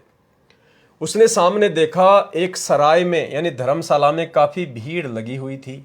वह दौड़कर उस भीड़ में घुस गया। उस सराय में कबीर साहिब के किसी संत का सत्संग हो रहा था। वह चोर भीड़ में जाकर चुपचाप बैठ गया। पीछा करने वाले सिपाहियों ने उसे उस सराय में घुसते हुए देख लिया। सिपाहियों को पता था कि यहाँ संत महात्मा का सत्संग हो रहा है, इसलिए उन्होंने सत्संग में दखल न देने का विचार किया और सराय के दरवाजे पर ही रुक गए। सिपाहियों को पता था कि इस सराय का केवल एक ही दरवाजा है। सत्संग के उपरांत चोर इसी दरवाजे से बाहर आएगा और उसे गिरफ्तार कर लेंगे। चोर ने देखा कि सिपाही दरवाजे पर ही रुक गए हैं, यह सुनहरा अवसर है। उसने अपने पिता के बताए नियम अनुसार चोरी किए गए आभूषण लोगों की आंखों से बचाते हुए किसी और के थैले में डाल दिए तथा चुपचाप बैठ गया। फिर उसने सामने देखा कि एक संत महात्मा सत्संग कर रहे हैं, तो उसे पिता का ख्याल आया। पिता ने कहा था कि किसी संत महात्मा का सत्संग नहीं सुनना। उसने अपने दोनों कान अपनी उंगलियों से बंद कर लिए। थोड़ी देर बाद ख्याल आया कि ऐसी क्या बातें बता रहे हैं ये महात्मा, दो बातें मैं भी सुन लूं। जैसे ही उसने उंगलियां कानों पर से हटाई, संत महात्मा किसी प्रकरण को छेड़े हुए थे और वचन फरमाया कि देवी देवताओं के परछाई नहीं होती है। तब उस चोर ने इतनी बात सुनी और फिर पिता के वचन का ख्याल आया और फिर से अपने कान बंद कर लिए। कुछ देर बाद सत्संग समाप्त हो गया। सभी अपने अपने घर जाने लगे। चोर भी दरवाजे से निकलने लगा। राजा के सिपाहियों ने उसे गिरफ्तार कर लिया तथा जेल में डाल दिया। रानी के दबाव देने पर राजा ने उस चोर पर खास सख्ती बरतने का आदेश दिया। सिपाही काफी प्रताड़ना देने के उपरांत भी उस चोर से सच्चाई नहीं उगलवा सके। चोर अपने पिता के वचन पर दृढ़ था। उसे पिता की सख्त हिदायत थी कि किसी भी कीमत पर गुनाह को स्वीकार नहीं करना है। अब राजा ने दूसरी योजना बनाई। वह चोर एक देवी का कट्टर भगत था। राजा ने किसी बांदी को देवी का रूप बनाकर उसे जेल में जाने का आदेश दिया तथा चोर से सच्चाई उगलवाने का षड्यंत्र रचा गया। जैसे ही वह बांदी देवी का रूप बनाकर उस जेल में प्रवेश हुई, तो वह चोर अपनी इष्ट देवी को देखकर जोर जोर से विलाप करने लगा और अपनी देवी के सामने नतमस्तक हो गया और कहने लगा, हे देवी माता, आप मुझ पापी को कैसे दर्शन देने आ गई? मैं तो अपराधी आत्मा हूँ, फिर भी मैं जैसा भी हूँ आपका ही बेटा हूँ। हे माँ, मुझ पर दया करो। तब वह देवी बोली, पुत्र, मैं तुम्हारे लिए ही आई हूँ। वैसे तो मैं सच्चाई को जानती हूँ, परंतु मैं एक बार तुम्हारे मुख से सुनना चाहती हूँ कि यह चोरी तुमने की है या नहीं। मैं कल सुबह तुम्हें आजाद कर दूंगी। अब वह चोर अपनी कुल देवी के सामने तो झूठ नहीं बोल सकता था। वह सच बताने ही वाला था कि इतने में उसने देखा कि जेल में जल रही एक मसाल की रोशनी से उसे देवी की परछाई जमीन पर पड़ती दिखाई दी। उसे उस संत महात्मा का वचन याद आया कि देवी देवताओं की परछाई नहीं होती। वह तुरंत समझ गया कि यह कोई देवी नहीं, यह तो एक षड्यंत्र है मुझसे सच उगलवाने के लिए। अब षड्यंत्र के बारे में पता होने के बाद वह और भी जोर से विलाप करने लगा। वह भी आडंबर करने लगा कि हे देवी, मैं तो आपका परम भगत हूँ और आप तो जानती हैं मैंने कभी चोरी नहीं की, मैं कोई पाप नहीं करता। न जाने ये सिपाही मुझे यहाँ क्यों पकड़ लाए। उसे देवी ने कहा, कोई बात नहीं बेटा, कल तुम आजाद हो जाओगे। इतना सुनकर उसने देवी के सामने सिर झुका दिया और देवी वहां से वापस आ गई। राजा को आकर कहने लगी, हे राजन, यह तो निर्दोष आदमी है। मैंने देवी का रूप बनाकर उसे आजमाया, उसने चोरी नहीं की, कृपा उसे आजाद कर दो। राजा ने हुक्म दिया कि उस आदमी को आजाद कर दो और वास्तविक चोर की तलाश करो। वह चोर जेल से आजाद होते सीधा उस सराय में गया जहां पर उस संत महात्मा का सत्संग हो रहा था। लोगों से पूछा कि वह महात्मा कहाँ चला गया जो यहाँ 1 महीने पहले सत्संग कर रहा था। लोगों ने उसे महात्मा का ठिकाना बताया। वह चोर सीधा दौड़ता हुआ महात्मा के ठिकाने पर पहुंचा और उनके चरण पकड़ लिए और कहने लगा, मैंने तो आपका सिर्फ एक ही वचन सुना था और इस वचन के कारण मैं राजा की जेल से आज़ाद हो गया हूँ। हे महात्मा, मुझे नहीं पता था कि आपकी एक वचन की भी इतनी कीमत है। अतः यदि मैं आपका पूरा सत्संग सुन लूं तो आपकी अपार कृपा होगी। महात्मा कहने लगे, बच्चा, यदि तू पूरा सत्संग ध्यानपूर्वक सुनेगा तो तू काल के जेल से हमेशा के लिए आज़ाद हो जाएगा। यानी भाई और बहनों, पूर्ण संत के एक वचन ने उस चोर को राजा की जेल से बाहर निकाल दिया। और यदि वो उसकी शरण में आकर पूरे सत्संग सुन ले, ज्ञान पे अमल कर ले, तो कहते हैं बेटा, अगर तूने पूरे सत्संग सुन लिए तो तू हमेशा हमेशा के लिए काल की जेल से भी बाहर हो जाएगा। और ये सौभाग्य भाई और बहनों, आप और हमें वर्तमान में सतगुरु रामपाल जी परमेश्वर जी के द्वारा प्राप्त है। और ऐसे स्थान पर चला जाएगा जहां किसी चीज का अभाव नहीं है। फिर तुम्हें चोरी करने की कोई आवश्यकता नहीं पड़ेगी। मैं भी तुमसे यही आग्रह करता हूं कि संत रामपाल जी महाराज जी के एक एक वचन की कीमत समझो, क्योंकि संत महात्मा यदि किसी को हंसी मजाक में भी कोई वचन कह दे तो भी उस जीव का उद्धार हो जाता है। गुरुदेव भगवान कहते हैं, साधु बोले सहज स्वभाव और साधु का बोला मिथ्या ना जाए। साधु संत महात्मा जो पूर्ण होता है, यदि वो कुछ भी कहे अपने मुख से तो उसे आम वचन ना समझना। पूर्ण परमेश्वर सतगुरु रामपाल जी परमेश्वर जी के मुख कमल से निकला गया कोई भी शब्द, कोई भी वचन, कोई भी सेंटेंस निष्प्रयोजन नहीं होता है। भले वे सत्संग में कहें, भले वे सत्संग के अलावा कहें, उसका एक गहरा अर्थ होता है। परंतु संत रामपाल जी महाराज जी तो हमारे लिए बेहद चिंतित मालूम पड़ते हैं। वह हमें बच्चों की तरह प्यार करते हैं तथा रो रो कर अपने भूले भटके जीवों को राह दिखा रहे हैं। वह दिन दूर नहीं कि जिस दिन दरगाह से धनी का फरमान आएगा, यानी काल का फरमान आएगा और श्वास का हिसाब देना होगा। उस दरगाह में तुम्हारे पाप भी पुण्य की श्रेणी में गिने जाएंगे। ये थोड़ा सा दास को समझ में नहीं आया, भगत जी ने इसका क्या सोचकर लिखा है कि उस दरगाह में तुम्हारे पाप भी पुण्य की श्रेणी में गिने जाएंगे। दास थोड़ा समझ नहीं पा रहा है। वहां बदसलूकी होगी, वहां कोई किसी का नहीं है, वहां तो बस नियम काम करता है, जो जैसा करता है वैसा ही भरता है।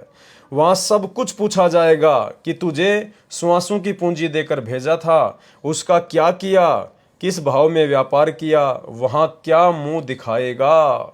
कबीर साहिब जी ने कहा है, अमल सिरानो लेखा देना, आए कठिन दूत जम लेना, क्या ते खटिया क्या गवाया, चलो सिताब दीवान बुलाया। तो भाई और बहनों, गुरु महिमा के अंतर्गत गांव डोभी, जिला हिसार, हरियाणा के भगत भाई बहनों के द्वारा लिखी गई इस पुस्तक कर पहचान छुड़ावन आयो, इसके ऊपर आज का वीडियो हम यहीं पर समाप्त करते हैं, क्योंकि दास की तबीयत थोड़ी ठीक नहीं है। तो गुरुदेव भगवान के आशीर्वाद से केवल आज हम इतनी साथ संगति कर पाएंगे और कल रात्रि 9 बजे परमेश्वर जी के आशीर्वाद से फिर से हम साथ संगति में लाइव आएंगे। बंदी छोड़ सतगुरु रामपाल जी भगवान की जय हो।